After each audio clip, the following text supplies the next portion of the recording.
Et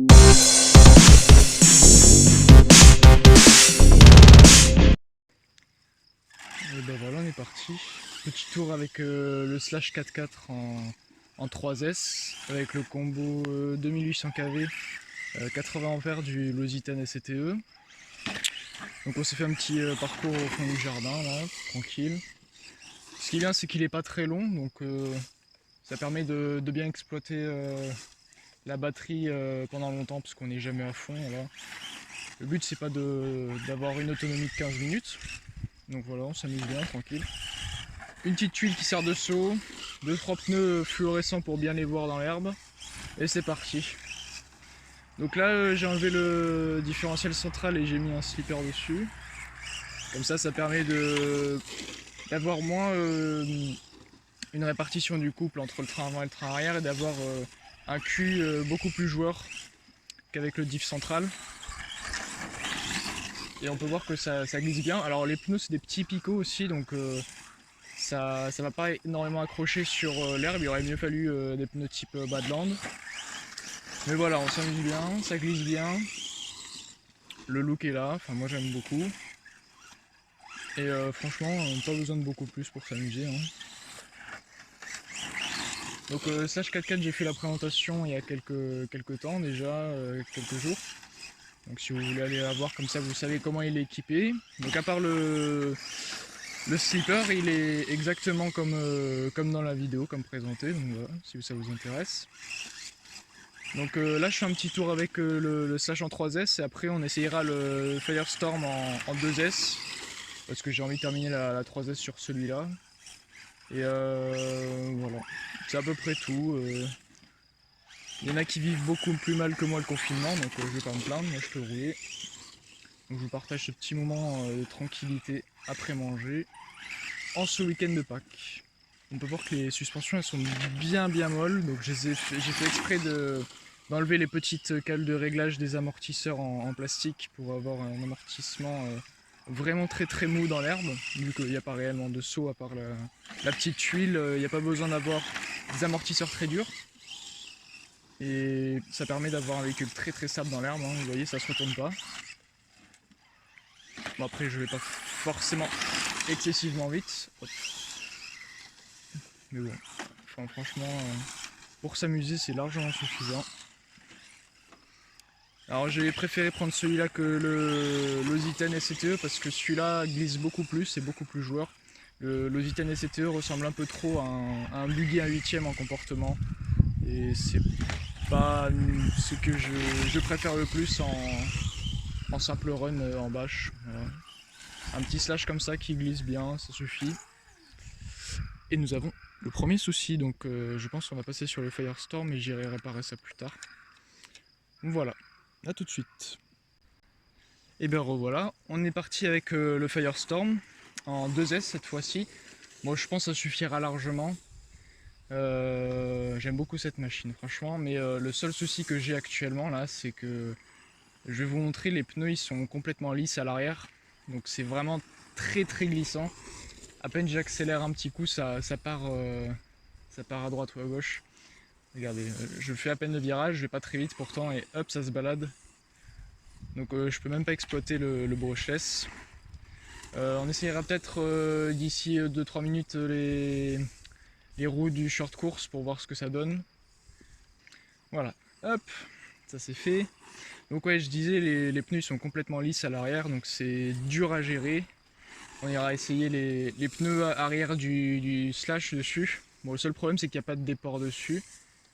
Bon, je vais en profiter pour vous le montrer, vous voyez, les pneus sont vraiment complètement lisses à l'arrière. D'ailleurs il y en a un qui est un peu plus usé à droite qu'à gauche, mais voilà. D'où le manque de grip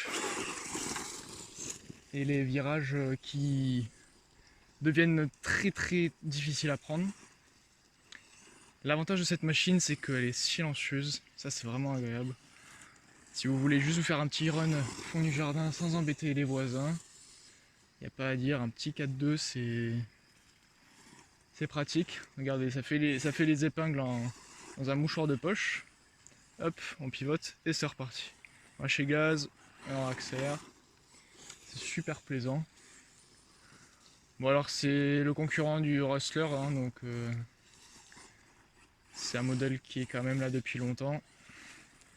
Mais très honnêtement, pour du loisir, bah, ça va pas changer quoi, c'est toujours une bonne machine. J'ai rarement vu des problèmes récurrents sur ce modèle selon plusieurs personnes. Donc franchement, une très bonne machine. Moi j'ai payé 70 € en version châssis nu, mais j'avais dessus variateur et cerveau. Donc en fait, moteur et cerveau, donc il me restait juste le variateur à mettre dessus. Et la radio, je l'ai refusé parce que j'en ai mis une que j'avais déjà. Et j'en ai déjà vu à traîner sur le bon coin pour moins de 100 € complet brushless. Voilà, je peux pas trop vous montrer comme il avance parce que franchement c'est pas exploitable avec ces roues là. Mais en 2S c'est quand même assez gérable même malgré les pneus lisses. Faut dire que je suis très doux sur la gâchette là, hein. J'accélère à peine. Et ça part beaucoup des fesses. Mais j'aime beaucoup cette machine. Il faudrait que j'achète une paire de pneus arrière. Et on est reparti parce que les pneus avant c'est des pneus lignés et c'est réellement increvable. Voilà. Ça évite de devoir sortir les gros 1/8 parce que moi j'ai bien sûr les Mugen MBX7 et cette Trugy. Bon, on peut les voir d'ailleurs en vidéo sur la chaîne. Mais voilà, ça c'est un peu plus on va dire facile et accessible pour tout le monde. Et au final, niveau plaisir, si c'est juste pour rouler dans votre jardin, ça sert à rien de prendre un Trugy 1/8.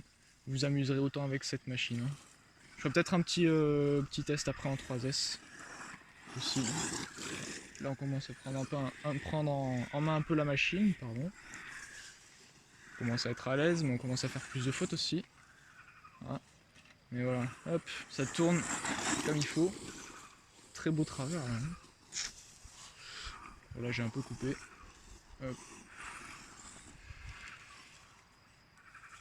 Vraiment top cette machine. Et voilà. Et c'était la faute.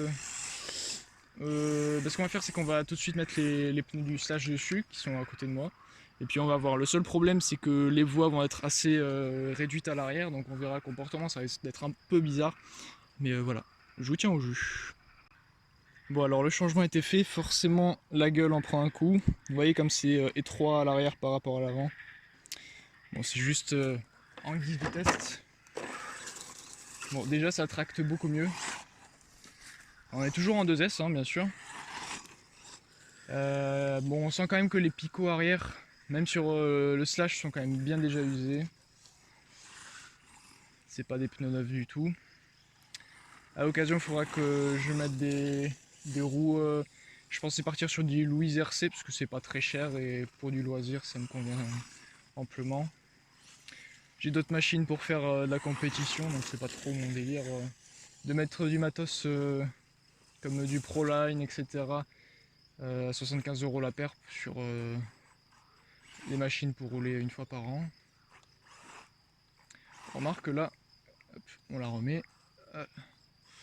Je suis bien content de les avoir dans ces temps-ci, hein.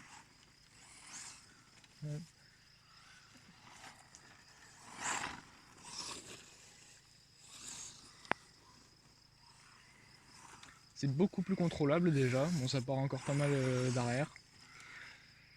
Il y a juste le diamètre des roues qui est un peu changé, donc c'est un peu. Ça fait un peu bizarre à regarder, mais par contre, à conduire, ça reste sympa. Bon, on a changé la bosse de position, on l'a mis juste avant le demi-tour pour voir ce que ça donne. Je sais pas trop ce que ça va donner, mais on teste, hein, écoutez. C'est un circuit provisoire, de toute façon. Hop, hop. Petit demi-tour, et on peut accélérer.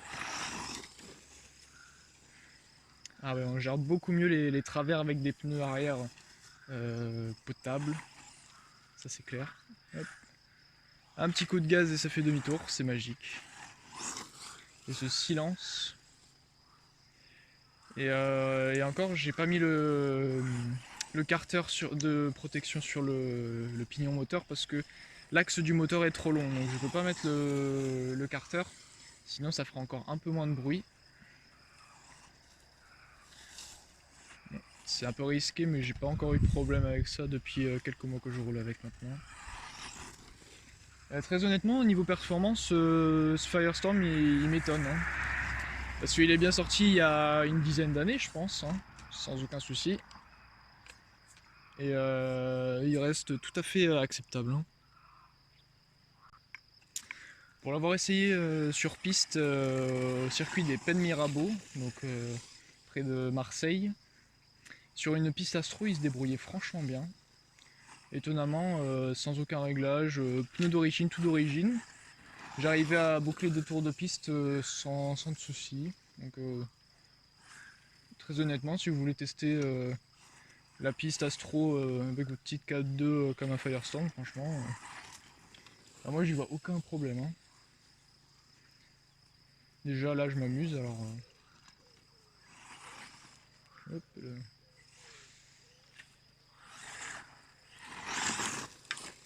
Ça se voit que c'est une propulsion. Hein. Ça, il faut du doigté hein, pour piloter. Beaucoup plus difficile à piloter qu'un 4x4 si on n'est pas progressif, c'est clair. Après, comme on dit aux débutants, c'est une très bonne école de pilotage, le 4.2. Ça, il n'y a pas à dire. J'aurais préféré commencer sur un Firestorm que sur mon Stampede 4x4. Rien que le plaisir de conduite, c'est quand même très différent. La fiabilité, c'est autre chose. Hein. Firestorm, c'est connu pour être très fiable. Hop là, on fait un petit bisou au Slash.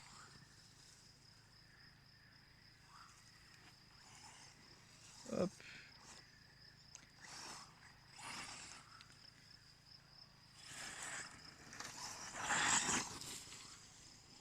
Bon, je dis pas tous les travers sont forcément bien gérés. Hein. Faut savoir que je roule très peu avec cette machine. La dernière fois que je l'ai vraiment utilisé pour faire un run complet, une batterie complète, ça devait être quand j'ai fait ma dernière vidéo sur Firestorm, donc c'est il y a quelques mois déjà. Pourtant j'adore cette machine, hein, mais depuis le temps je dois toujours acheter des pneus arrière, c'est toujours pour ça que je roule pas trop. Donc nous revoici avec le petit Firestorm, et cette fois-ci en 3S. On sent qu'il y a quand même beaucoup plus de pêche. La gâchette s'enfonce beaucoup moins loin.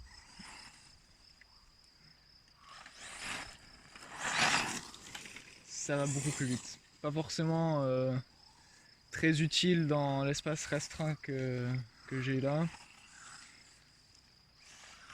Ouais. Faut bien plus viser. J'essaye à peine d'accélérer. On va faire une petite accélération.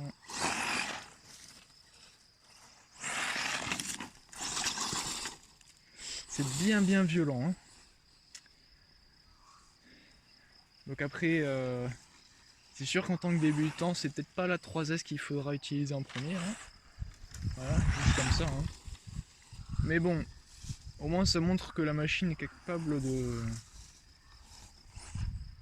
d'avoir des performances bien plus qu'honorables. Vous allez pouvoir en faire baver quelques-uns, rien qu'avec un petit 4.2 à moins de 100 €.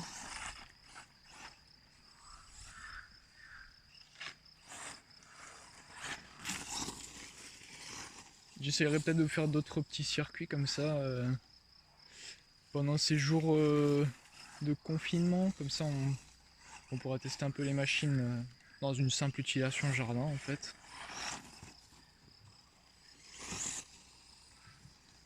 Moi ça fait quelques mois que j'ai pas roulé sur piste, sur les clubs. Alors je roulais à Valence, je roulais au club de Pertuis dans le Vaucluse aussi. Deux clubs très sympas, des belles pistes. Ça commence à manquer un peu, donc on comble comme on peut. Ça vaut pas une piste de club, hein. C'est bien d'accord.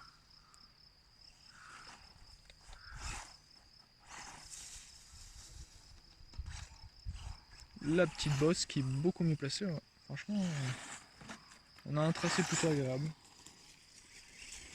Mais en 3S, ouais, c'est presque trop.